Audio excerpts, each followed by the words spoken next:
जनसंख्या वृद्धि और भारत में जनसंख्या की स्थिति क्या है, इस पर परिचर्चा की थी। आज के वीडियो लेक्चर में हम परिवार नियोजन क्या है और उसकी आवश्यकता क्यों पड़ी।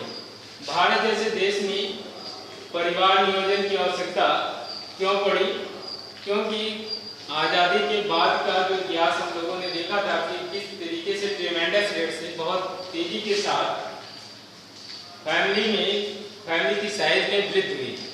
परिवार की जो साइज थी वो बढ़ी, परिवार का आकार बढ़ा, संख्या बढ़ी, जिसके कारण जनसंख्या जो है बिलियन में पहुंच गई। नाउअडेज अब ये स्थिति और ज्यादा भयावह ना हो, इसके लिए 1951 से ही, आज़ादी के तुरंत बाद से ही, स्वतंत्रता जब हमको मिली उसके बाद से ही भारत सरकार ने सबसे पहले विश्व में फैमिली प्लानिंग यानी परिवार नियोजन को आरंभ किया था। परिवार नियोजन भारत में 1951 में लागू हुआ। परिवार नियोजन है क्या? एक्चुअल में अगर हम देखते हैं पॉपुलेशन को, जनसंख्या को देखते हैं तो जनसंख्या में जो यूनिट पे आते हैं, इकाई क्या है, जहां से जनसंख्या बढ़ना स्टार्ट होती है। तो जनसंख्या जहां से बढ़ना स्टार्ट होती है वह है फैमिली या परिवार। परिवार में लोगों की संख्या का बढ़ना ही जनसंख्या के बढ़ने का सूचक होता है। तो इस तरीके से हम कह सकते हैं कि फैमिली क्या है, मानव जनसंख्या या मानव आबादी की इकाई है। तो family is the unit of human population. अगर हम फैमिली की साइज को कंट्रोल कर लें तो भारत की जनसंख्या को नियंत्रित कर सकते हैं। तो फैमिली की साइज को कंट्रोल करने के लिए जो उपाय, जो तरीके हम अपनाते हैं वही परिवार नियोजन के अंतर्गत आता है। तो शुरुआत में परिवार नियोजन का बेसिक जो मुख्य उद्देश्य था वो केवल था जनसंख्या की वृद्धि दर को कम करना। जनसंख्या की वृद्धि दर को कम करने के लिए क्या उपाय किए गए? तो to minimise the population growth rate of human by any means of awareness, likewise awareness, medical techniques, pills injection. तो जनसंख्या की वृद्धि दर को रोकने के लिए सरकारी स्तर पर, सामाजिक स्तर पर और गैर सरकारी संगठनों के द्वारा जो निरंतर प्रयास किए जा रहे हैं उनका मुख्य उद्देश्य क्या है कि जनसंख्या की बढ़ती हुई रफ्तार को कम किया जाए। कैसे? By awareness. By awareness, awareness लोगों में जो है,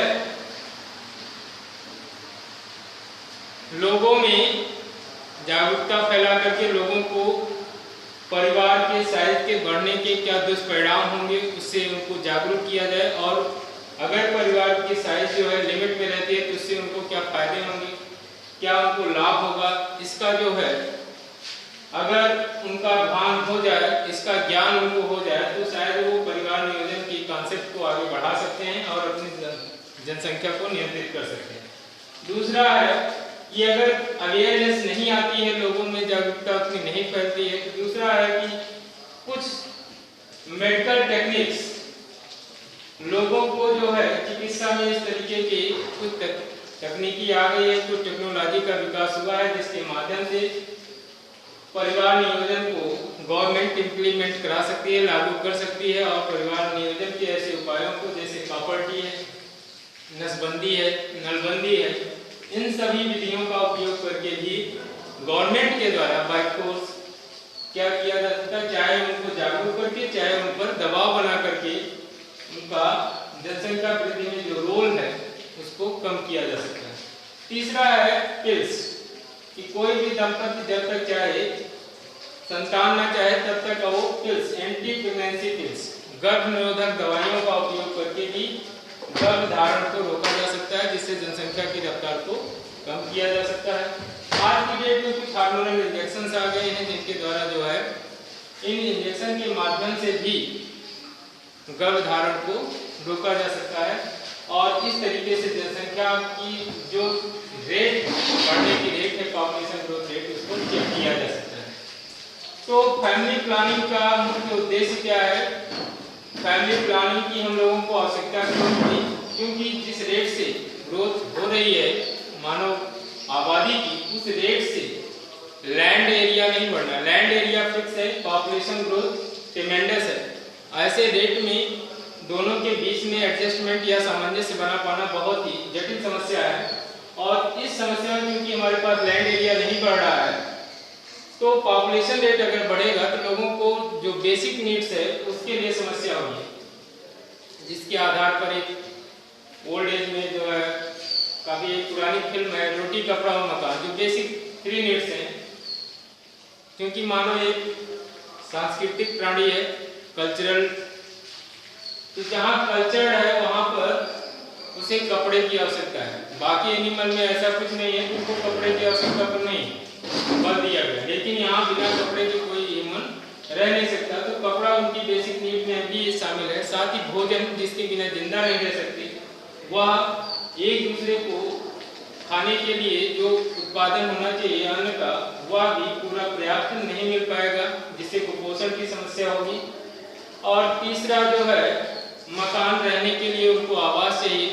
जब ज़्यादा जनसंख्या होगी तो ज़्यादा मकान चाहिए, तो लैंड एरिया और मिनिमाइज हो जाएगी, जिससे कृषि योग्य भूमि की कमी हो जाएगी। तो ऐसी सभी स्थितियों को देखते हुए फैमिली प्लानिंग की तैयारी की गई। तो फैमिली प्लानिंग की आवश्यकता क्या है? लोगों को अच्छा जीवन स्तर मिले, अच्छा जीवन जी सके, अपना पर्सनालिटी डेवलपमेंट कर सके, जिससे कि आने वाले भविष्य में देश के लिए एक सक्षम और अच्छे नागरिक बन सके, एक स्वस्थ नागरिक बन सके। इसी कॉन्सेप्ट को ध्यान में रख करके फैमिली प्लानिंग डिजाइन किया गया, जिसके कारण 2 स्लोगन बहुत हैं: छोटा परिवार सुखी परिवार, स्मॉल फैमिली हैप्पी फैमिली, और हम दो हमारे दो, we two and happy. These 2 programs initiated by the government, इसका एडवर्टाइजमेंट भी जो है जगह जगह सिनेमा घरों में, एडवर्टाइजमेंट पेपर के द्वारा, न्यूज पेपर्स में, इन सभी जो है प्रचार प्रसार किया जाता रहा है, जिससे परिवार नियोजन को लोग समझें और उसकी आवश्यकता को समझें और उस पर विचार करें, जिससे जनसंख्या तेजी से न बढ़े। बाकी परिवार नियोजन के कौन कौन से उपाय हैं, इस पर चर्चा हम लोग कल के वीडियो लेक्चर में करेंगे। तब तक के लिए धन्यवाद।